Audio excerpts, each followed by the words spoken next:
क्षणोक्षणी हाची करावा विचार, क्षणोक्षणी हाची करावा विचार, क्षणोक्षणी हाची करावा विचार, क्षणोक्षणी हाची करावा विचार, करावया पार भव सिंधू, करावया पार भव सिंधू, करावया पार भव सिंधू, नाशिवंत देह जाणार सकळ, नाशिवंत देह जाणार सकळ, नाशिवंत देह जाणार सकळ, नाशिवंत देह जाणार सकळ, आयुष्य काळ सावधान, आयुष्य काळ सावधान, आयुष्य काळ सावधान, संत समागमी धरावी आवडी, संत समागमी धरावी आवडी, संत समागमी धरावी आवडी, समागमी धरावी आवडी, करावी तत्काळी परमार्थाची, करावी तात्काळी परमार्थाची, करावी तात्काळी परमार्थाची, नाशिवंत देह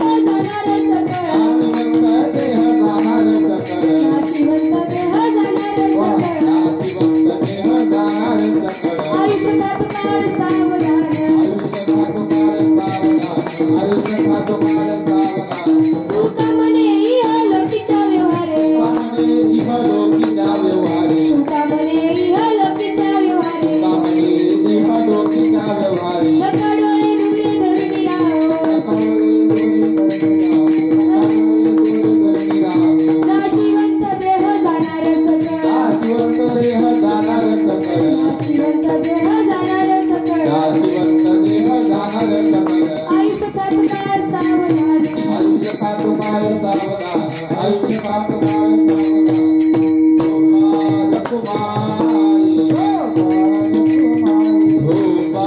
कुमारी, गोपाल कुमारी, गोपाल कुमारी, गोपाल कुमारी, गोपाल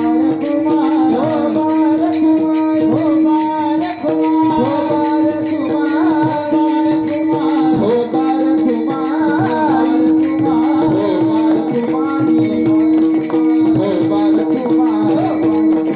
गोपाल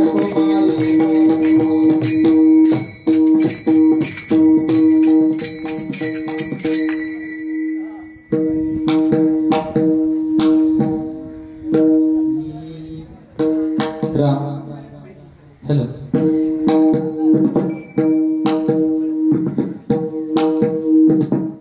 याला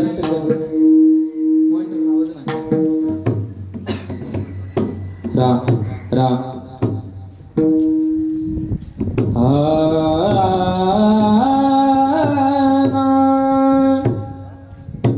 राम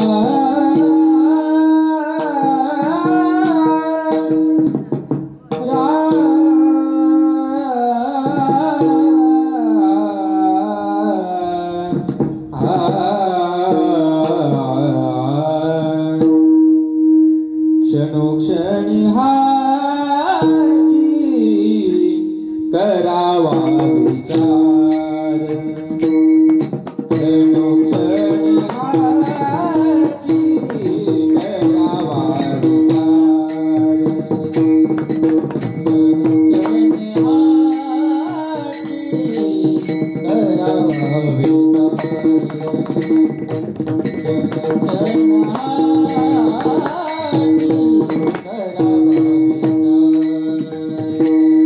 क्षणोक्षणी हाची करावा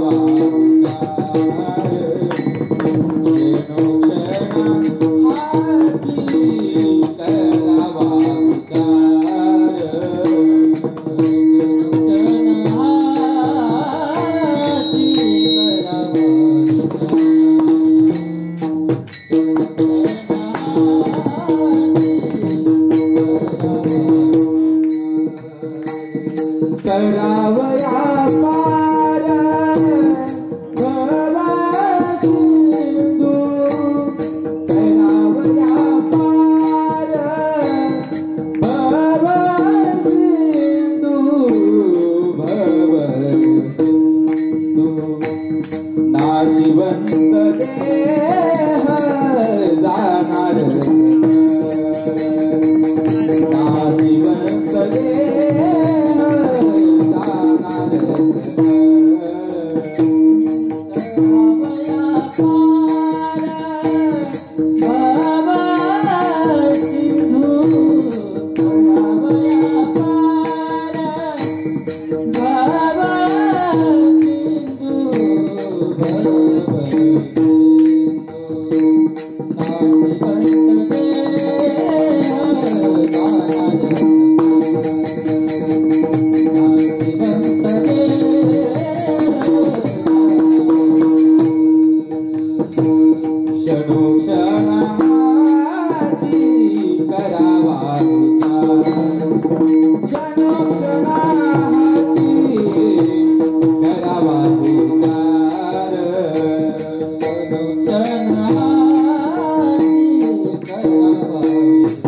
सिंधू करावया पार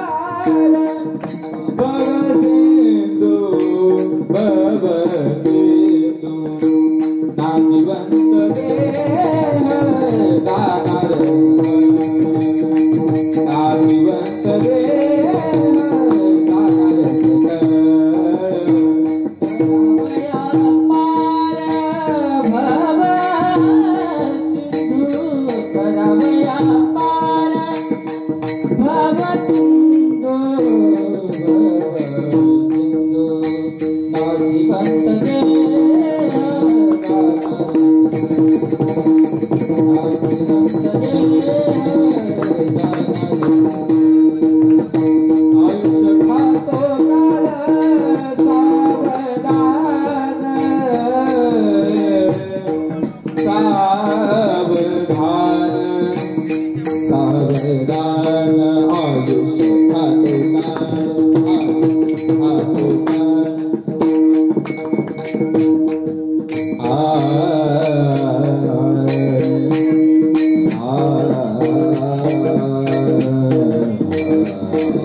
पंढरीनाथ भगवान की जय.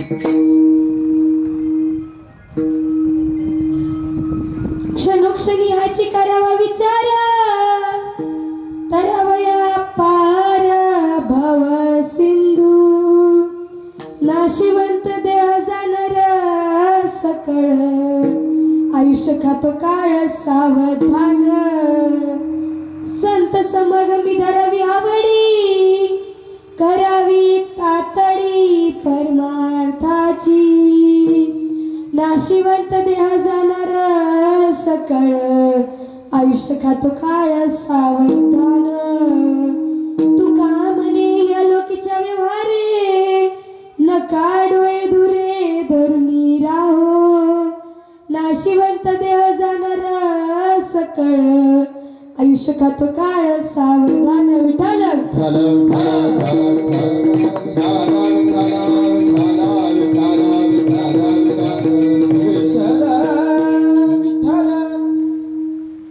तर आज हे श्री क्षेत्र पांगारी या गावामध्ये होत असलेल्या या कीर्तन रूपी सेवेला सुरुवात करण्यापूर्वी ज्या भगवंताचे तुम्ही आम्ही दास आहोत ज्या भगवंताने तुमच्या आमच्यासाठी तुमच्या आमच्या सारख्या भक्तांसाठी केळ्याचे टोपल्या वाया देखील मागे पुढे पाहिले नाही ज्या भगवंताने आपल्या भक्तासाठी एखाद्या राजाचे हजामत करायला देखील मागे पुढे पाहिले नाही ज्या भगवंताने आपल्या भक्तासाठी कट्ट्यावर हात आणि विटेवर उभा राहिला अशा पंढरीचा पांडुरंगाला एकदा नमन करूया पांडुरंगा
गीतासारखा महान ग्रंथ जो श्रीकृष्ण आणि अर्जुन यांच्या संवादातून निर्माण झाला होता तो तुम्हाला मला समजावा म्हणून त्याचं रूपांतर ज्ञानेश्वरी सारख्या महान ग्रंथात केलं अशा विश्वाच्या माऊलींना एकदा नमन करूया ओम नमो ज्ञानेश्वराय ओम नमो ज्ञानेश्वराय ओम नमो ज्ञानेश्वराय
खंडेरायाला महाराष्ट्राचं कुलदैवत मानलं जातं. एखाद्या जोडपीचं लग्न झालं की पहिल्या देवाचं दर्शन घेण्यासाठी त्या ठिकाणी जेजुरी सारख्या ठिकाणी जायला लागतं. त्या खंडेरायाने आमच्या गुरूंवर कृपा केली आणि आज त्यांना नारदाची गादी प्राप्त करून दिली आणि आज त्यांनी आम्हाला नारदाची गादी प्राप्त करून दिली. अशा खंडेरायाला एकदा नमन करूया. वारी मल्हारीची वारी माझ्या मल्हारीची वारी वारी मल्हारीची वारी माझ्या मल्हारीची वारी माझ्या सोहम माझ्या प्रेम नगरा वारी माझ्या सोहम माझ्या प्रेम नगरा वारी सावधोनी भजनी लागा देव करा कैवारी सावधोनी भजनी लागा देव करा कैवारी वारी मल्हारीची वारी माझ्या मल्हारीची वारी वारी मल्हारीची वारी माझ्या मल्हारीची वारी वारी मल्हारीची वारी माझ्या मल्हारीची वारी वारी मल्हारीची वारी माझ्या मल्हारीची वारी. जय बंड्यागो, जय मल्हार, सदानंदाचा. जय हो. खंडेरायाला नमन झाल्यानंतर आज जर पाहायला गेलं तर या वर्षी आषाढी कार्तिकी एकादशीला 28 लाख वारकरी आपल्या पंढरीच्या दिशेने पांडुरंगाला पाहण्यासाठी गेले. त्यांच्या चरणी आपल्याला नतमस्तक आहेच.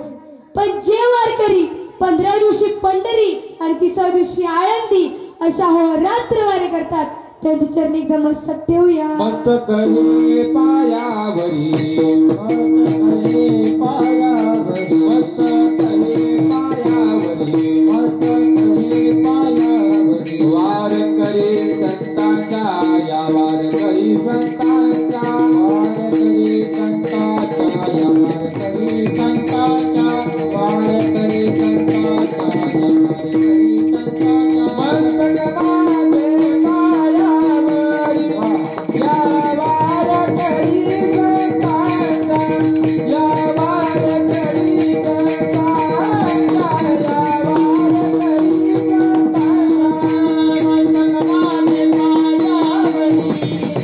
या वारकरी संतांचा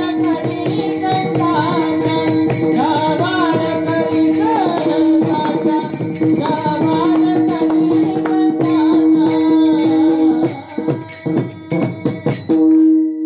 तर आजच्या या कीर्तन रूपी सेवेसाठी निवडलेला अभंग जगद्गुरु जगद्वंदनी तुकोबर यांचा 4 चरणांचा अभंग. या अभंगामधून तुकोबर सांगतायत, क्षणोक्षणी हाची करावा विचार तरावया पार भव सिंधू नाशिवंत देव जाणार सकळ आयुष्य खातो काळ सावधान. पहिले चरणात तुकोबर सांगतात की क्षणाला विचार करा की आपला हा नर देव आहे, हा एक ना एक दिवस देवा घरी जाणारच आहे.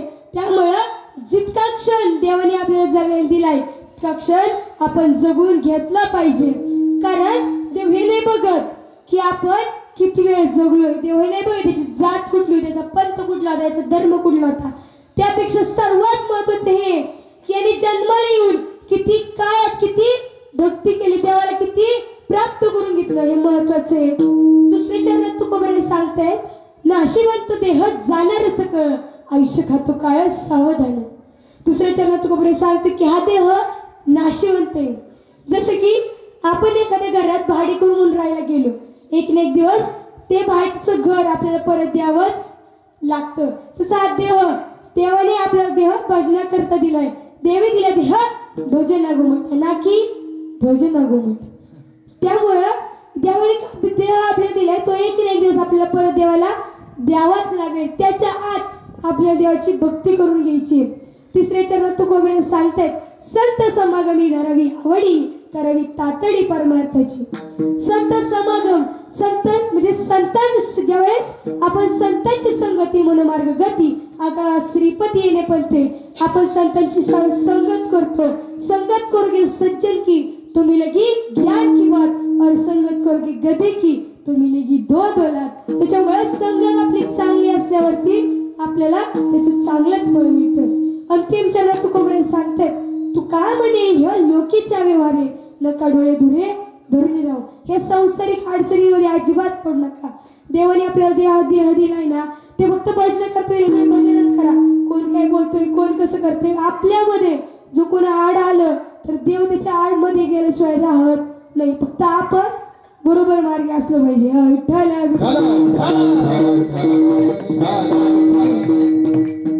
तर पहिले चरण तुकोबरे सांगतायत, क्षणी हाची करा विचार करावया पार भव सिंधूला शिवंत देह जाणार सकळ आयुष्य खातो काळ सावधान. आपण क्षणाला मिनिटाला सेकंदाला विचार केला पाहिजे की हा देह आपल्याला परत देवाला द्यायचा आहे. त्याच्या आत आपल्याला काय करायची तर ती देवाची भक्ती करायची. आपल्याला देवाने हा देव ज्या वेळेस आपल्याला नेले येतो त्यावेळेस आपण रडत बसायचं नाही, तर आनंदाने आपण देवाकडे जायचं. कारण मी आज इथं आले ते तुमच्या मनाने आले का? अजिबात नाही. तुम्ही आज इथं आले ते तुमच्या मनाने आले का? अजिबात नाही. आज आम्ही इथं आलोय तर ते देवाला आपली आठवण आली म्हणून आज आपण इथं आले. तसंच देवाला आपली आठवण येते म्हणून आपण वरती जातो. देवाने आपल्याला जन्म दिला, तो कशा करता दिला? भजन करता, नामस्मरण करता. आपल्याला जन्म या नावातच नामस्मरण आहे. कसं? ज म्हणजे जगणं, म म्हणजे मरण, मधला जो न असतो तो काय? नामस्मरण. ज्यावेळी आपण भगवंताचं नामस्मरण करतो, ज्यावेळी आपण भगवंताची भक्ती करतो, त्यावेळी आपल्या डोक्यावरती जे पापाचा जो डोंगर आहे ना तो नष्ट होत जातो. घेताना विठोबाचे पर्वत झळतील पापाचे, पर्वत झळतील पापाचे, झळतील पापाचे,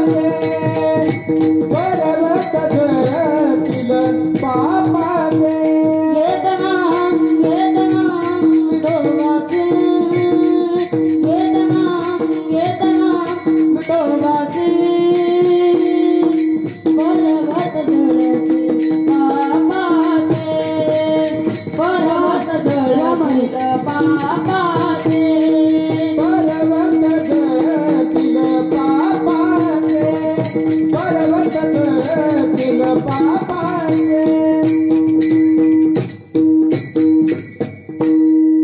खरं सांगू का, एखादी ज्वारीची पंगत चुकवा पण संगत चुकवू नका.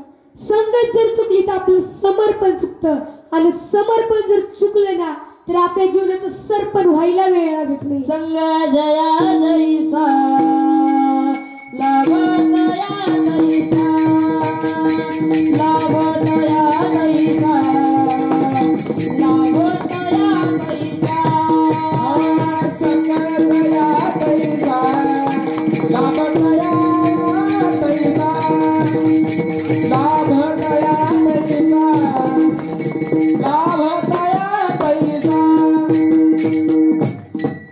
त्यामुळे आपण जीवनात आलोय तर आपण भगवंताचं नामस्मरण केलं पाहिजे. कारण आपल्याला हा नरदेह सोडून एक दिवस जायचंच आहे. नरदेह दुर्लभ झाला, नरदेह दुर्लभ झाला, नरदेह दुर्लभ झाला, नरदेह दुर्लभ झाला, नरदेह दुर्लभ झाला, नरदेह दुर्लभ झाला. 100 वर्षाची गणना, 100 वर्षाची गणना, 100 वर्षाची गणना, 100 वर्षाची गणना. तुम्ही आठवा मधुसूदन मध्ये दुःख यातना, यामध्ये दुःख यातना, यामध्ये दुःख यातना. तुम्ही आठवा मधुसूदना, तुम्ही वासुदेव वासुदेव म्हणा, तुम्ही वासुदेव वासुदेव म्हणा, तुम्ही वासुदेव वासुदेव म्हणा, तुम्ही वासुदेव वासुदेव म्हणा. तुम्ही आठवा मधुसूदना.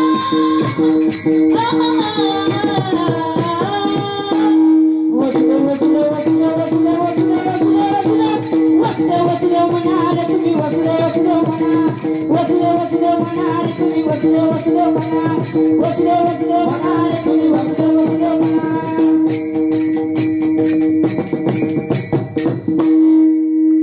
पुराणात जर पाहायला गेलं तर कोणी नामस्मरण केलं जी इच्छा नसून देखील देवाने ते घडवून आणलं. एक राजा होता, आणि त्या राजाला एक मुलगा झाला. त्याला कुठे दुसरा मुलगा नव्हता, एकुलता एक होता. आणि ज्या वेळेस त्याला कळलं, एका ऋषीमुनीने त्यांना सांगितलं की तुझा मुलगा एक ना एक दिवस वैराग्य प्राप्त करून तपश्चर्येसाठी निघून जाणार, तुला सोडून जाणार, सर्व राजसुखाचा त्याग करणार. आणि मग त्यांनी काय केलं, माझा मुलगा जन्माला यायच्या आधीच त्यांनी एक सुंदर महाल बनवला. त्या महालामध्ये कुठलीही दुःख यातना भोगणारे कोणी नसणार, वयोवृद्ध व्यक्ती नसणार, मेलेला व्यक्ती नसणार. ते फक्त तेजस्वी दिसणारे चेहरे, चांगली चांगली माणसं, आनंदी माणसं, चांगल्या स्त्रिया, हे सर्व तिथं असणार, बाकी कोणीही नसणार. त्याला माहिती देखील नव्हतं की लोक आजारी पडतात, लोक मरण पावतात, लोक वयोवृद्ध होतात. अजिबात नाही. त्याला एवढंच माहिती होतं की आपल्या या जीवनात आपण आनंदात सुखीच राहायचं. त्याला सर्वात सुखातच ठेवलं होतं त्याच्या वडिलांनी. आणि जे एक दिवस त्याचे वडील कुठेतरी गेले असताना तो त्याच्या सारथ्याला म्हणाला की आज आपण नदीकाठी फिरायला जायचं नाही, आज आपण अरण्यात जायचं नाही, आज आपण गावात जायचं. सारथी म्हणाला अजिबात नाही, आज मला राजांनी सांगितले की त्याला गावात घेऊन जायचं नाही. तरी राजकुमार म्हणतो नाही नाही तू चल, मी सांगतो तुला म्हणून तू चल. सारथी त्याला घेऊन त्या गावात जातो. गावात गेल्यानंतर पहिल्यांदा त्याला वयोवृद्ध व्यक्ती दिसतो. तो त्याच्या सारथ्याला विचारतो कोण आहे, हा असा का चाललाय, हो इतकं का असं दिसतोय, असं पूर्ण मी भेटलेला का दिसतोय. तर त्यावेळेस तो सारथी उत्तर देतो की आता वयोवृद्ध झालाय, हा ह्याचा तो वय होता त्याच्यामुळं हा असं झालं. तर त्यावेळेस तो राजकुमार त्या सारथ्याला विचारतो मी पण असं एक दिवस होणार का. तर तो म्हणतो हो. मग तो सारथी म्हणतो अहो तुम्हीच काय, त्या विश्वामध्ये जे किती व्यक्ती असतील त्या सर्वांना देखील तसंच व्हायचं. तो पुढे जातो. पुढे गेल्यानंतर त्याला एक आजारी स्त्री दिसली जी त्या झाडाखाली बसली असते. त्यावेळी ते सारथ्याला विचारतो आता ही महिला अशी का बसती. तर त्यावेळेस तो सारथी उत्तर देतो ही महिला आजारी पडलेली म्हणून ही अशी बसते. तर त्यावेळी तो राजकुमार म्हणतो मी पण असं एक दिवस आजारी पडेल का. सारथी म्हणतो तुम्हीच काय, सर्वांना आजारी पडावं लागतं. पुढे गेल्यानंतर एक प्रेत यात्रा चाललेली असते.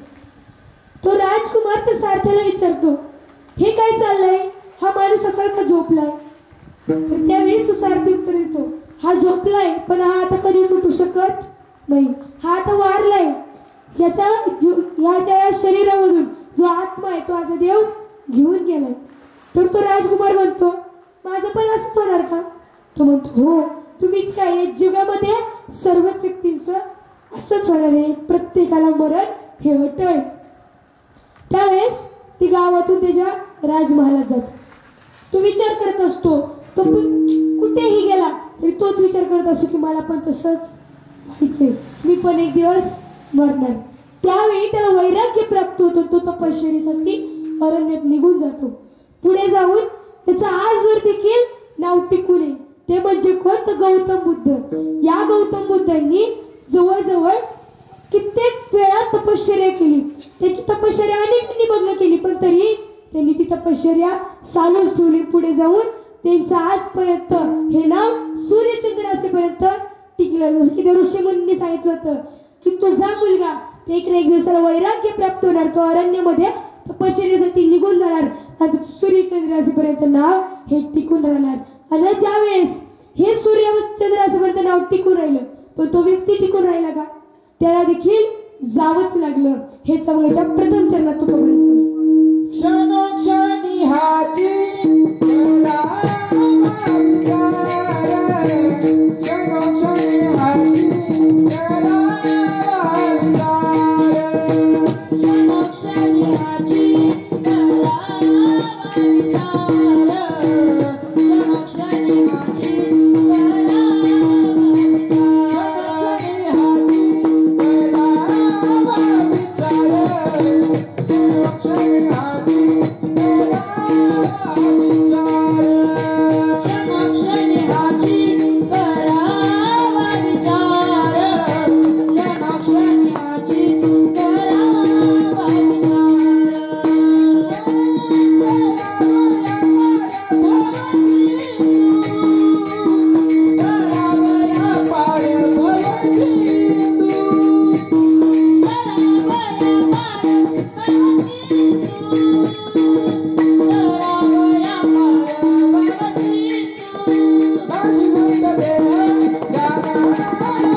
हे गाय नाही बाबा.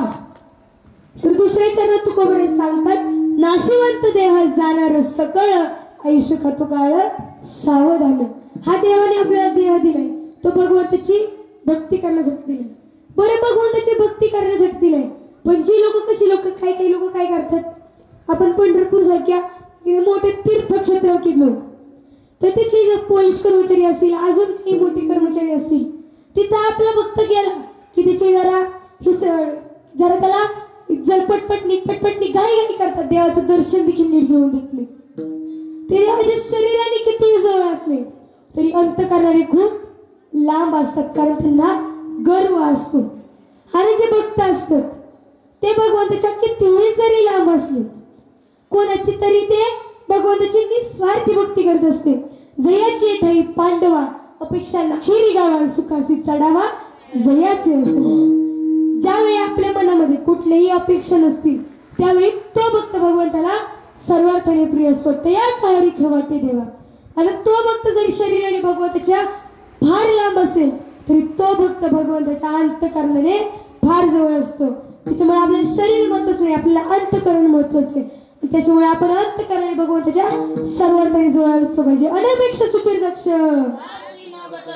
सर्वारंभ परित्यागी. भगवंताला कसा भक्त आवडतो तो अनपेक्ष, त्याच्या मनामध्ये कुठलीही भावना अपेक्षा कुठलीही नसतील, तो भक्त भगवंताला सर्वार्थाने प्रिय असतो. आणि आपल्याला जीवन दिलंय, आपल्याला हा जन्म दिलाय, तो भगवंताने भगवंताचं नामस्मरण भजन कीर्तन करायला दिलंय. ज्यावेळी आपण हे सर्व करतो त्यावेळी कुठं आपलं जीवन सार्थकी लागतं. आणि ज्यावेळेस आपण या जीवनात येऊन देवाचं भजनच करत नाही, देवाचाच रागरा करतो, देवच मारत नाही, त्यावेळी आपण या जीवनात येऊन केलं काय? क्या किया क्या किया क्या किया रे, तूने जीवन गवा दिया, क्या किया रे, जिसे पाना था उसको ही खो दिया, अरे जिसे पाना था उसको ही खो दिया, अरे जिसे पाना था उसको ही खो दिया, जिसे पाना था उसको खो दिया, जिसे पाना था उसको खो दिया. संत समागम को भूल गया रे, हरि भजन को भूल गया, हरि भजन को भूल गया. संत समागम को भूल गया रे, हरि भजन को भूल गया, हरि भजन को भूल गया. क्या किया क्या किया क्या किया रे, क्या किया क्या किया क्या किया रे, तूने जीवन गवा दिया, क्या किया रे, पाना था उसको तो खो दिया रे, पाना था उसको तो खो दिया रे, पाना था उसको तो खो दिया. त्यामुळे कसं देवाने आपल्याला देह दिलाय, तो सत्याने वागायसाठी दिलाय. तुला माहिती का, आपण ज्यावेळेस आपल्या आईच्या गर्भात होतो त्यावेळेस देवाला म्हणायचो, देवा मला या वेदना सहन होत नाही, मला इथून बाहेर काढ. आणि ज्यावेळेस देव आपल्याला बाहेर काढतो, देवा बघू नंतर करू, देवा थांब मला लग्न होऊ दे मग भक्ती करू, देवा थांब मला पोर होऊ दे मग भक्ती करू, देवा थांब माझ्या पोरीचं लग्न होऊ दे मग भक्ती करू. तर गेला तुझा काळ, गेला तू देवा घरी, काय उरलं तुम्हाला करण्यासाठी? त्याच्यामुळे या जीवनात 3 गोष्टी आपल्याला परत कधीही मिळत नाही. जन्म, एक तर जन्म, दुसरी आई, तिसरे वडील. आणि आपल्याला हा जन्म कधीही परत मिळत नाही. त्यासाठी आपल्याला खूप काही करायला लागतं, त्यावेळेस कुठे आपल्याला जन्म मिळतो. त्याच्यामुळे ज्या वेळेस आपल्याला देवाने जन्म दिलाय त्याच वेळेस आपण भगवंताची भक्ती करून घेतली पाहिजे. वेळ प्रत्येकाची येते, वेळ बदलत राहते. जसं की दिवस उजडला की सूर्याला यावंच लागतं, दिवस मावळला सूर्याला जावंच लागतं, आणि संध्याकाळ झाली की चंद्राला यावंच लागतं, पहाट झाली की चंद्राला जावंच लागतं. प्रत्येक वेळी चंद्राची देखील वेळ येते, सूर्याची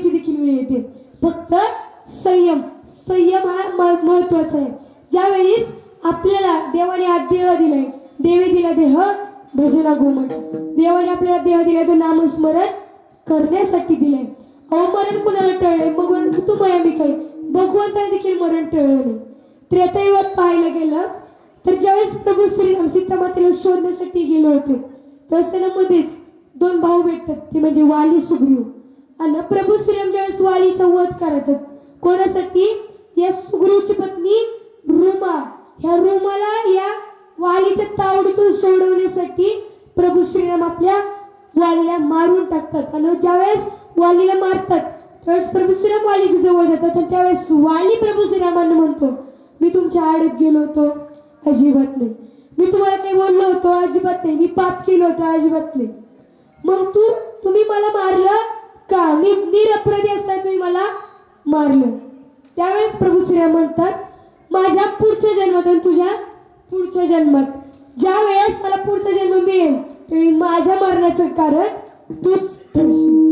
आणि ज्या वेळेस आपले प्रभू श्रीराम एका नदीच्या काठी झोपलेले असताना त्यांना माहित होतं आता आपल्याला मरण हे येणारच आहे, त्यावेळी आपले प्रभू श्रीकृष्ण झोपलेले असताना तिथे एक पारधी येतो. पारधी म्हणजे कोण, शिकार करणारा, माशांना मारणारा, तो तिथे येतो. तो काय पूर्ण श्रीकृष्णासमोर जात नाही, जरा झाडामागे लपलेला असतो. झाडामागे लपलेला असताना त्यांना आपल्या श्रीकृष्णाच्या पायाचा अंगठा दिसतो. अहो श्रीकृष्ण भगवंत होते, त्यांचं रूप कसं असेल, आपण आत्ताच म्हणतो सुंदर ते ध्यान उभे विटेवरी आणि करकटेवरी ठेवून ये. मग आपल्या भगवंताचं रूप किती सुंदर असेल, अशा सुंदर श्रीकृष्णांचं रूप त्या जरा नावाच्या पारधीने पाहिलं. पण त्यांचा अंगठा त्याला दिसला आणि त्याला असं वाटलं की हा कोणाचं या अंगठा नसून कोणाचंही शरीर नसून हा काय तर हरणाचं नाक आहे. म्हणून त्यांनी जो बाण असतो त्याच्या भातातला बाण काढतो आणि आपल्या श्रीकृष्णांच्या अंगठ्याला लावतो. अहो श्रीकृष्णाने देखील मारावं लागलं, तुम्ही आम्ही कोण. श्रीकृष्ण अजूनही जिवंत असतील पण तरीही या जन्म घेतला तर त्यांना मारावं लागलंच. ज्यावेळी आपण हा जन्म घेतो त्यावेळेस एक ना एक दिवस आपल्याला आपल्या देवाघरी जावंच लागतं. अहो अनेक भक्त असे होऊन गेले की ज्यांना देवाघरी जावंच लागलं. जिंदगी एक किराई का घर है, एक ना एक दिन बदलना पड़ेगा. जिंदगी एक किराई का घर है, एक ना एक दिन बदलना पड़ेगा. मौत जब तुझको आवाज देगी, मौत जब तुझको आवाज देगी, मौत जब तुझको आवाज देगी, निकल पड़ेगा. जिंदगी एक किराई का घर, एक ना एक दिन बदलना पड़ेगा. जिंदगी एक किराई का घर, एक ना एक दिन बदलना पड़ेगा. मौत जब तुझको आवाज देगी, मौत जब तुझको आवाज देगी,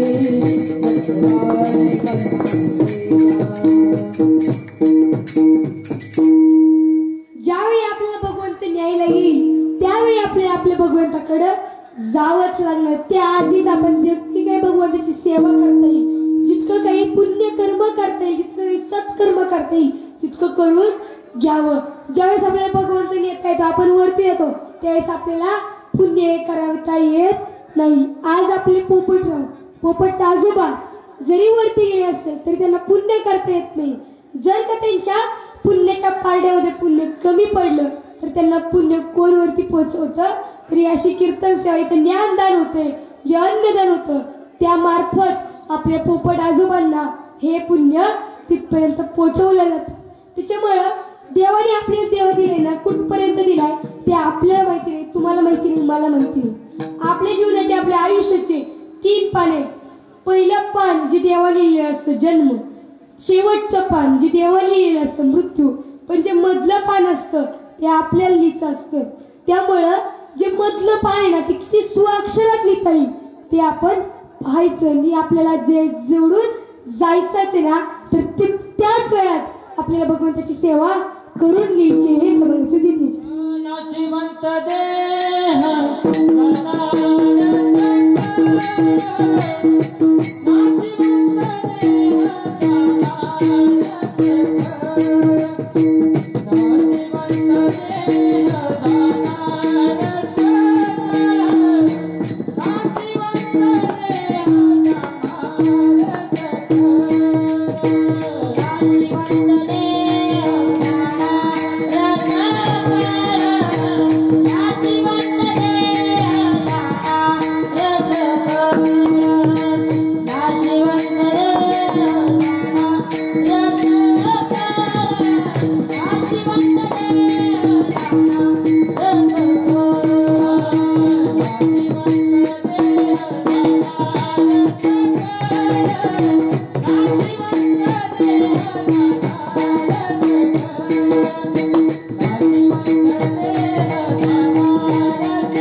सुसंस्कारी घरातली होती. ती भगवंताची भक्ती करायची. ती नम्र होती. नम्र झाला भूता तिने कोंडीले अनंता. आणि ज्यावेळी ती अशीच भगवंताची भक्ती करत असताना, भगवंताचं नामस्मरण करत असताना एक दिवस ती दळण दळण्यासाठी आपल्या गावात जाते. अशीच आषाढी वारी सुरू असते त्यावेळी. आणि आषाढी वारीच्या वेळेस त्या त्या दळण दळण्याच्या दुकान समोरून जात होती. त्यावेळेस तिथे पाहती ती पांडुरंगाचं भजन करत तल्लीन असते. ती दळण डबा आत देते आणि ती देखील भजन करत असते. ती कधी त्या वारकऱ्यांमध्ये शिरते, त्या दिंडीत पंढरपूरला पोचते तरी तिला कळत नाही ती काय भजन करायची बरं. विठ्ठल माझा माझा माझा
शरण जातो जो मजो आनंद शरण त्याचे निवारेल मी जन्म मरण या लागे शरणागत शरण्य मीच एक. भगवान देखील किती उदार मानाचे. ज्यावेळेस ही संत महिला ज्यावेळेस ती पंढरपूरला पोहोचते तर ही तिला कळत नाही भगवंताच्या नामस्मरणामध्ये ती तल्लीन असते. त्यावेळी आपला भगवंत किती उदार मानाचा आपला पांडुरंग तिचं रूप धारण करतो आणि तिच्या घरी जाऊन तिचे काम करायची ती सगळं काम करायला लागलं. आणि ज्यावेळी वारी सुरू होती ती घरी नव्हती, पांडुरंग तिच्या जागी होता. त्यावेळेस पांडुरंगाने त्याच तिच्या सासूची इतकी सेवा केली की सासू आता हिच्याशी प्रेमाने वागायला लागली. आणि ज्यावेळेस ती वारी करून परत आपल्या घरी येते त्यावेळेस हा पांडुरंग निघून जातो. आणि ही सासू यावेळेस ह्या संत महिलाची सासू ज्यावेळेस हिच्यावर प्रेम करायला लागते, हिचा आदर करायला लागते, हिची सगळी कामं हिचं ऐकून घ्यायला लागते, तरीही या दोघींची जी सासू सुनेची जोडी आहे ती चांगली बनते. त्यावेळेस आता या संत महिलेला आश्चर्य वाटतं की माझी सासू माझ्यावर इतकं जाच करायची आता एवढी प्रेमळ वागायला लागली कशी. तर त्याला त्यावेळेस कळलं की ज्या वेळेस मी पंढरीच्या पांडुरंगाच्या दर्शनाला गेले होते त्यावेळेस माझा पांडुरंग इथं माझ्या जागी आला होता. त्याच्यामुळे भगवंताला आपण अनन्य भावाने शरण गेल्यानंतर भगवंत आपलं सर्व ऐकतो. ज्यावेळी आज तुम्ही इथं माझी कीर्तन रूपी सेवा ठेवली, आज कोणी ठेवत नाही. ज्यांनी आज माझी इथं कीर्तन सेवा ठेवली त्यांनी त्यांचे इतकं उदार अंतकरणी की आपले कैलासवासी पोपटराव यशवंतराव काकडे यांच्या पुण्य स्मरणानिमित्त कीर्तन स्वरूपी सेवा ज्यांनी मला दिली ते म्हणजे त्यांचे पुत्रे सचिन गोपाळराव काकडे व प्रवीण गोपाळराव काकडे यांनी जी कीर्तन रूपी सेवा ठेवली ती त्यांच्या मनात आलं म्हणून ठेवली असं नाही, पण भगवंताने त्यांच्याकडून ते सत्कर्म करून घेतलेली सर्व पुण्य त्यांना नाही, मला नाही, तुम्हाला नाही, तर ती सर्व पुण्य कोणाला तर ती पोपटरावांना जाते. आणि आजचे विद्यार्थी आजची मुलं मुली आजच्या सगळी मोबाईलमुळे बिघडून जायला लागली. त्याच्यामुळे तुम्ही आपल्या मुलाच्या हातात मोबाईल कमी देता, मोबाईलमुळे त्यांना व्यसन लागायला सुरुवात झाली. आणि तरीही आजची पिढी इतक्या वाईट दिशेला जात असताना देखील हे इतक्या सत्कर्म करून मला इथे कीर्तन रूपी सेवा ठेवली. मी त्यांच्या मनापासून आभार मानते. व शेवट इतकं सांगत तुम्हाला पुढे चालेल की तुम्ही भगवंताची भक्ती सोडू नका व मनात कधी अहंकार येऊन देऊ नका. अहंकाराचा वारा न लागो राजसा माझी या विष्णुदास भाविक असे. माझ्या भक्ताला भगवंत बोलतोय माझ्या भक्ताला कधी अहंकाराचा वारून लागून देऊ नको देवा. आणि हेच अभंगाचं तुतीची संत समागमी दरावी आवडी, संत समागमी दरावी आवडी, संत समागमी दरावी आवडी, संत समागमी दरावी आवडी.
सगळ्यांनी हात वरती घाला. सगळ्यांनी म्हणजे एकच सगळे हात शेवटपर्यंत खाली न्यायला पाहिजे. सगळ्यांनी शेवटपर्यंत लिहून द्यायचं नाही बरं का. विठोबा रखुमाई, विठोबा रखुमाई, विठोबा रखुमाई, विठोबा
आयुष्य खातो काळ सावधान. संत समागमी धरावी आवडी, करावी तातडी परमार्थाची. नाशिवंत देह जाणार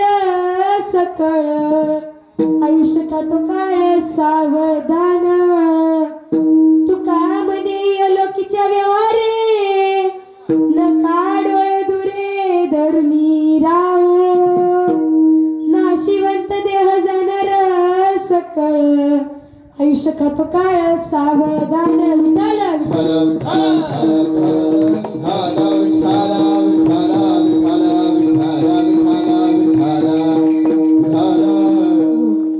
तर अंतिम चरण तुकोबारे काय सांगते तू का म्हणे ह्या लोकीच्या व्यवहारे नका डोळे धुरे धरून राहू म्हणजे काय तर कुठली सांसारिक अडचणीमध्ये कोणीही आपल्याला काही बोललं लक्ष देता येत नाही आपण चांगल्या वाटेवर चालण्यात चांगल्या वाटेवर राहावं ज्यावेळी आपण आपल्या आयुष्यात चांगल्या वाटेवर चालतो ना आपल्या ज्ञानोबांना काही कमी संकट होती का मुक्ताईने काही कमी संकट होती का तरी त्यांनी आपल्या भगवंताची भक्ती सोडली का अजिबात नाही अष्टोक्रमणीने काही झालं तरी अजिबात भगवंताची भक्ती सोडली नाही तसंच जर पाहायला गेलं तर जाजिल्ले नावाचे ऋषी होते त्या जाजिल्ले नावाचे ऋषी दरवेळेस भक्ती करायचे कायम रोज जवळजवळ शेकडो वर्ष ते भक्तीच करत होते आणि भक्ती करत असताना भक्तीच्या वेळेस त्यांची तपस्या चालू होती त्यावेळेस त्यांच्या डोक्यावरती एक चिमणीचं घरटं उभं राहिलं घरटं उभं राहून तिचा पूर्ण संसार ते त्यांच्या डोक्यावर झाला ते निघून गेले तरी देखील ह्या जाजिले ऋषी हल्ली देखील नाही आणि त्याचा त्याला अहंकार झाला त्यावेळी ते भगवंताला म्हणाले देवा अरे मी तुझी इतकी भक्ती करतोय माझ्या डोक्यावर अवघे चिमणीचा संसार होऊन गेला तरी तुम्हाला प्राप्त का नाही झाला त्यावेळी देव म्हणतो त्यावेळी आकाशवाणी होते व देव सांगतो अरे तुझ्यापेक्षा तुलाधाराची भक्ती चांगली आता तुलाधार म्हणजे कोण तू ला आणि धार तुला म्हणजे काय तर तराजू आणि धार म्हणजे काय तर धारण करणारा हा तुलाधार जाजिल्ले ऋषींना असं वाटतं की मी एवढी भक्ती करून माझ्यापेक्षा देखील अजून भक्ती कोण करते तर त्यावेळेस ते त्या गावात जाऊन पाहतात तर तुलाधार म्हणजे कोण असतो तो एक व्यापारी असतो त्यावेळी जाजिल्ले ऋषीने तुलाधारला जाऊन विचारतात अरे तू दिवसातून किती वेळा किती तास देवाची भक्ती करतो किती तास तपश्चर्या करतो त्यावेळेस तो म्हणतो सकाळचे 1.5 तास आणि रात्रीचे 1.5 तास एवढीच मी देवाची भक्ती करतो तर त्यावेळेस परत आकाशवाणी होते आणि म्हणते बघ तुझ्यापेक्षा देखील हा सर्वात श्रेष्ठ भक्त आहे माझा त्यावेळी जाजिल्ले ऋषींना असं वाटतं अरे मी देवाची एवढी भक्ती करून देखील मला अजून देव प्राप्त नाही याला देव कसं काय तर त्यावेळी त्याचा मर्म असं आहे की आपण ज्यावेळेस जाजिल्ले ऋषी भक्ती करत असताना त्यांना अहंकार झाला त्यावेळी त्यांच्या मनात काही तुम्हाला देवाला प्राप्त करायचे मला देवाला प्राप्त करायचे पण हे तुलाधारचं काही नाही मला देवाला प्राप्त होऊ नाही ते नाही हो पण मला त्याची भक्ती करायची तो तुलाधार देवाला म्हणायचं देवा मी मेलो तरी तुझं जगलो तरी तुझंच आणि जाजिल्ले ऋषींचं काय देवा मी तुझी भक्ती करतोय तुम्हाला प्राप्त हो तसं नाही ज्यावेळी आपण आपल्या मनातून भक्ती करतो अनपेक्षा भावाने भक्ती करतो संतुष्ट असत योगी यथात माधुर निश्चय मय्यर्पित मनोबुद्धी योमत भक्त समी प्रिय ज्यावेळी आपण संतुष्ट भावाने कुठली मनात अपेक्षा न ठेवता भगवंताची भक्ती करू ती भक्ती भगवंताला सर्वार्थाने प्रिय असते भक्ती म्हणजे काय ज्यावेळी भक्ती अन्नात उतरलेली असते अन्न राहत नाही तो महाप्रसाद बनतो भक्ती पाण्यात उतरल्यानंतर ते पाणी राहत नाही ते तीर्थ बनतं भक्ती घरात उतरल्यानंतर ते घर राहत नाही ते मंदिर बनतं भक्ती ज्यावेळेस माणसात उतरते त्यावेळेस तो माणूस राहत नाही तो संत बनतो आणि भक्ती ज्यावेळेस प्रवासात उतरते त्यावेळेस तो प्रवास नाही राहत ती वारी बनते त्याच्यामुळं ज्यावेळेस आपण भक्ती करू आणि समजा आपण जेवायला घेतली देवाची भक्ती करतोय त्या अन्नामध्ये देखील भक्ती उतरते त्यामुळे देवाची भक्ती आपण अनपेक्षा भावाने केली पाहिजे ते तुलाधारच्या मनात कुठल्याही अपेक्षा नसताना तो भगवंताची भक्ती करायची कमी वेळ भक्ती केली तरी चालेल देव म्हणत नाही तुम्ही माझ्या आयुष्यभर भक्ती करा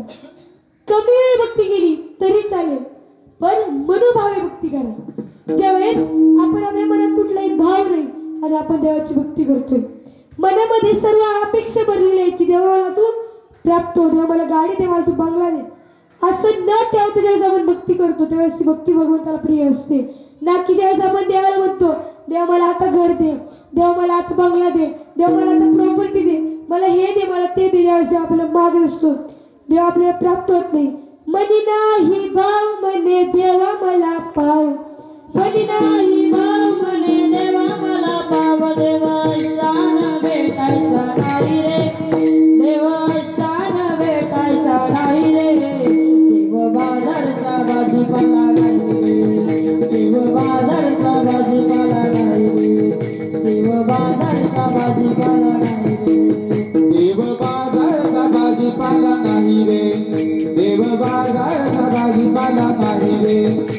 देव बाजारचा भाजीपाला नाही गे. आपले पहिले देव कोण, आपले पहिले गुरु कोण, तर ते आई वडील. ज्यावेळी आपण त्या आई वडिलांची सेवा करतो त्यावेळी आपल्याला देव प्राप्त झाला म्हणून समजा. मनोभावे देवाची भक्ती करा. भक्त पुंडलिक काय मनोभावे देवाची भक्ती करत होता? अजिबात नाही. त्याच्यामध्ये पुंडलिक हा दृष्ट मानला जात होता. पण ज्यावेळेस तिने आई वडिलांची सेवा केली त्यावेळेस त्याला सर्व लोक, आता आज जरी पाहायला गेलं तरी आपण पंढरपूरमध्ये गेलो की आपल्या पांडुरंगाच्या त्याचं दर्शन घेतात. का तर त्यांनी देवाची भक्ती केली. आपण काशीच्या वारीला जातो, मथुरेला जातो, द्वारकेला जातो, पंढरपूरला जातो, उपयोग नाही. जर आपण आपल्या घरच्या आई वडिलांना सुखी ठेवत नसेल त्याचा उपयोग नाही. तुम्ही काशी केली, मथुरा केली मी द्वारका, पण या जगात देव नाही. आई बापासारखं. आई आणि बाप हे जगातले असे व्यक्तिमत्व आहेत की ते आपल्या कधीच विरोधात जात नाही. आपली चुकी जरी असते तरी ते आपल्या पाठीशी खंबीर उभे असतात. ते आपल्याला सांगत असतात, अरे जीवनात तू नाराज होऊ नकोस, तू काहीही कर, मी तुझ्या सोबत आहे. व तो बाप असा असतो, जर तो बाप आपल्या सोबत असल्याला आपण जीवनातलं कुठलंही ध्येय पूर्ण करू शकतो. सगळ्यात जास्त ओढ ही बाप लेकीच्या नात्यात असते. ते खरंच आहे. आईने जरी 9 महिने 9 दिवस पोटात वाढून जन्म दिला असला ना तरी बापाचं काळीज म्हणजे मुलं असतं. त्या आई वडिलांच्या प्रेमाची तुलना होऊच शकत नाही. आई जरी माईचं सागर असली ना तरी बाप जगातलं सर्वात मोठं आभार म्हणजे बाप असतं. किती काही झालं तरी आईचं लेखावरचं आणि बाबांचं लेकीवरचं प्रेम चिमुडभर तरी जास्तच असतं. अहो त्या आई वडिलांना एका पोराच्या क्षणाला असं वंचित झाली शाई. दिवस संपला तेव्हा जन्माला आली आई. त्या आई बापाला कधी विसरू नका. हो, श्रीकृष्णाने जन्म देणारी देवकी माता सर्वांना समजली. श्रीकृष्ण सांभाळणारी यशोदा माता सर्वांना दिसली. पण त्याच श्रीकृष्णासाठी ना काही त्या पाण्यात जाणारा, यमुना डोहीमध्ये जाणारा वसुदेव कोणाला दिसला का? नाही. तो बाप नुसती वैतागवाडी डोक्याला ताप म्हणू नका, आयुष्याचा अमृत पाजणाऱ्या बापाला शाप म्हणू नका. अहो, तो मरताना देखील तुमच्यासाठी अवघी दौलत ठेवून गेला. अशा बापाला आश्राप म्हणू नका, आयुष्याचा अमृत पाजणाऱ्या बापाला शाप म्हणू नका. ज्यावेळेस तो अंथरुणावर पडतो पण त्याचा डोळा लागत नाही, माझी लेख समोर दिसली. अहो, तुम्हाला आत्ता कळते अमेरिकेत काही चालले फोनवर. पण काल रात्री आपल्या बापाला 101 ताप आला होता, तरी सकाळी उठून तुमच्या आमच्यासाठी श्रावणात काम करायला गेला. का तर माझी मुलगी शिकावी, माझी मुलगी सहलीला जावी, माझी मुलगी चांगली मोठी होऊन काहीतरी घडावी, ही तिचं ध्येय पूर्ण करावं. म्हणूनच आत्ताच्या आई मुलींना अजिबात आपल्या आई वडिलांच्या कष्टांची जाणीव राहिली. पण त्यात चुकी कोणाच तर आपल्या पालकांची. मुलांना अजिबात मोबाईल देत जाऊ नका. अहो, तुम्ही तुमच्या कष्टाची जाणीव, तुमच्या खिशात जरी पैसे असले ना तरी तुमच्या मुलाला 1,500 रुपये सहलीसाठी लागते. बाळा, आत्ता माझ्याकडे पैसे नाहीत, तुला उद्या देतो असं सांगा. पैसे असले तरी त्यावेळेस त्या मनात काय येतं, आणि माझ्या बाबांकडे पैसे नसून देखील कुणाकडून तरी मागून ते पैसे देणार आहेत. त्यावेळी कुठं आपल्या मुलाला, आपल्या मुलीला आपल्या कष्टाची जाणीव होती. तो बाप म्हणजे कोण असतो? आ म्हणजे आत्मा, ई म्हणजे ईश्वर, या दोन्हींचा संगम म्हणजे आई. हे सर्वांना माहिती आहे. हे भाषणात घेतात लोक फक्त, पण ते आपल्या आचरणात देखील उतरले पाहिजे. मग बाप म्हणजे कोण? बाप म्हणजे आपली लेक, आपला लेक डोळ्यासमोर दिसला नाही, कावरा बावरा होऊन त्याला शोधणारा तो बाप असतो. अवघं जग जरी विरोधात गेलं तरी लेकीच्या पाठीशी खंबीर उभा असणारा बाप असतो. अहो, लेक ज्यावेळेस सासरी जात असताना अहो तो म्हणत असतो की माझ्या मुलीला नीट सांभाळा, कल्याण झालं म्हणून सारखे डोळे पुसत असतो. चोरून चोरून आपल्या लेकीला पाहत असतो. आपली लेक काय करते काय नाही करत सगळीकडे त्याचं लक्ष असतं. पण आत्ताच्या मुलींना त्याचं जाणीव आहे का याचा आपण विचार केला पाहिजे. ज्यावेळेस आपला बाप आपल्यासाठी रानात कष्ट करतो, उन्हातानात आपले रक्ताचं पाणी करून आपल्याला शिकवते म्हणल्यावर आपल्या लेखीने आपल्या लेखाने काय केलं पाहिजे. आताची तुम्ही मुला मुलींना कराटेचे क्लास लावा, ॲबिकसचे क्लास लावा, पण तुम्ही कधी तिला कीर्तनात आणून बसवलं नको. कीर्तन म्हणलं की क्यू येते मुलींना. अरे देवाची भक्ती करा, ज्याने तुम्हाला निर्माण केलं त्याची भक्ती करायला क्यू येते. अहो आपला आदर्श ते माझी जवळ साहेबांनी आपल्या मुलाला कसं घडवलं. त्यांचा मुलगा 50 वर्ष जगला पण स्वराज्यासारखं देखणं स्वरूप निर्माण केलं. आपला आदर्श कोण असा ज्यानं पैशासाठी सगळं सोडून दिलं, तो आपला आदर्श असा का? नाही. आपला आदर्श तो असावा की ज्यानं आपल्या आई वडिलांची सेवा केली. आपल्या आई वडिलांना एक वेळेस आपल्याला बसून खायता घाला आलं पाहिजे. आपल्या या जीवनामध्ये त्या आई वडिलांची सेवा आपल्याला करता आली पाहिजे. तो भक्त पुंडलिक किती दृष्ट होता, किती पापी होता, तरी देखील त्याने आपल्या आई वडिलांची सेवा करून पुण्याईने आज तो भरलेला आहे. आज त्याच्या पांडुरंगाचे दर्शन घेण्यासाठी त्याचं दर्शन घ्यायला लगेतोच ना. का तर ते आपण आई वडिलांची सेवा केली, हे स्वराज्य निर्माण झालं. आज तुम्ही आम्ही इथं या स्त्रिया इतका कपाळात टिकली लावून इथं बसलेले आहेत ना, ते फक्त एकाच राजामुळे म्हणजे छत्रपती शिवाजी महाराज. आणि त्यांना पाठीशी कोण उभं होतं तर मा जिजाऊसाहेब. अहो ज्या प्रत्येक पाऊला गणीस शिवराय म्हणायची. स्वराज्य निर्माण होणं स्त्रीची इच्छा म्हणजे माझ्या आईची इच्छा. आताची लोक म्हणतात देव नाही देव नाही. अहो देव ज्या छत्रपती शिवाजी महाराज, तुम्ही चौकात भाषण टाकता छत्रपती शिवाजी महाराज की जय, आणि घरात जाऊन आपल्याच आई वडिलांना त्रास देतात. मग तिकडं बाहेर जाऊन म्हणते की देव काय खरं आहे का? अहो ज्या छत्रपती शिवरायांनी पावला गणित जगदंब मातेचा जप केला, त्याच शिवरायांचं नाम घोष करून तुम्ही म्हणता का देव काय खरं आहे का? अहो देव जर नसत तुम्ही आम्ही कोण? करता करवी तर सर्व तो देवीचे. जर आपली सृष्टी निर्माण कोण असेल तर तो ब्रह्मदेव. चालन करीता म्हणजे जो आपल्या सृष्टीला चालवतोय तो विष्णुदेव, आणि जो आपल्या सृष्टीचा अंत करणार आहे तो महादेव. स्मशानात उगाच महादेवांना ठेवलं जातं. अहो एकदा असंच महादेवानी पार्वती माता वारीला चाललेले असताना पार्वती माता आपल्या महादेवांना म्हणते की देवा चांगलेच चांगलं आणि वाईटच वाईटच का होतं. त्यावेळेस महादेव उत्तर देतात, अगं पार्वती मी तुला याचं उत्तर देतो, पण तू आधी मला खूप भूक लागली, तू जा आणि आपल्याला चूल बनवायची 3 विटा घेऊन ये. पार्वती माता पुढे जाते तर तिला एक चांगला बंगला दिसतो. चांगला त्याला सजवलेलं असतं. ती त्या बंगल्याच्या विटा घेत नाही आणि पुढे जाते आणि तिला एक पडका एखाद्या झोपडीसारखं एक घर दिसतं. ती त्याच्या विटा घेऊन महादेवांकडे जाते. महादेवांना म्हणते हे घ्या विटा. तर महादेव विचारतो तू चांगल्या बंगल्याच्या विटा का नाही घेतल्या? पार्वती माता म्हणते अहो ते चांगला बंगला होता त्याला कशाला खराब करायचं, आणि मग तू वाईटच का आणलं? वाईटच त्या बंगल्याचं का आणलं? तर त्यावेळेस पार्वती माता म्हणतात अहो ते पडलेलं होतं म्हणून आणलं. मग त्यावेळेस महादेव उत्तर देतात त्याच्यामुळेच चांगल्याचं चांगलं आणि वाईटचं वाईटच होतं.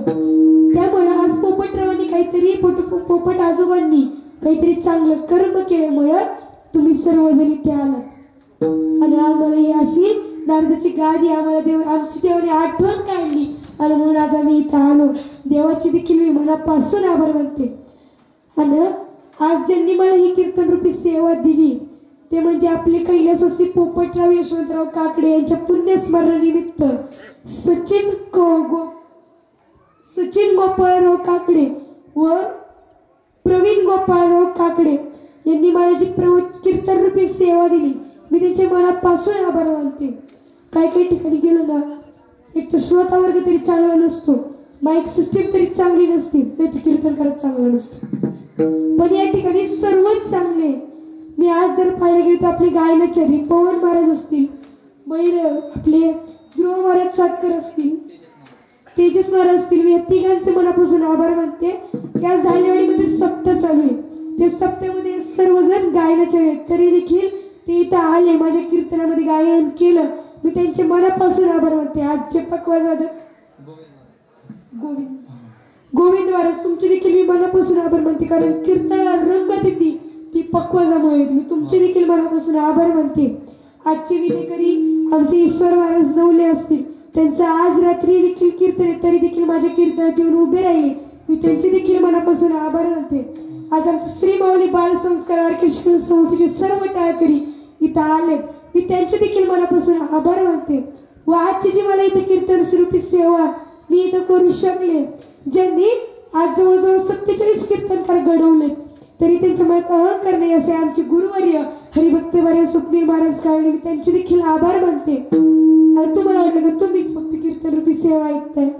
नाही, हे कीर्तन रूपी सेवा अवघं महाराष्ट्र आमच्या मंगेशदादाच्या मार्फत ऐकते. मी त्यांचे देखील मनापासून आभार मानते. व आमचे चोपदार काका सुनील खेळत आमच्याच गावचे, मी त्यांचे देखील मनापासून आभार मानते. व आमचे पिंपळचे सर्व ग्रामस्थ आमचे वडील इथं आलेत, मी त्यांचे देखील मनापासून आभार मानते. व कीर्तन रूपी सेवेला पूर्णविराम देते. ज्ञानेश्वर